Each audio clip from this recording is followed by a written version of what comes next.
Hey guys, since Pawns.app is used by millions of people worldwide on different devices, it's not immune to an occasional problem. If you have some technical issues, you can always send a quick email to our support team's inbox, hello@pawns.app. They're available 24/7, always ready to swoop in and save the day. But if you're looking for other ways to fix an issue, stick around until the end of the video as we cover the ways you can get help and maximize your earnings. As with any other app, you may find yourself in a situation where Pawns.app is not working as expected. Whatever the problem may be, there's a simple solution, so make sure you don't give up right away. Our help center should be your first troubleshooting destination, as it covers the most common questions we get from our users. Whether it's payouts, referrals, privacy concerns, or technical questions, we got your back. In most cases, you'll be able to get the info you need to fix your issue and get back to earning within minutes. You can also check out our Discord channel and AI bot.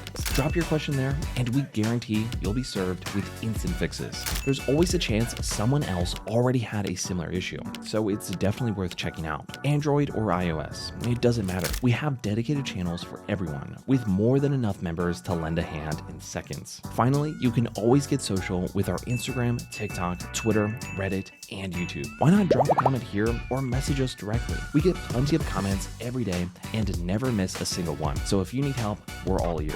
And that's a wrap.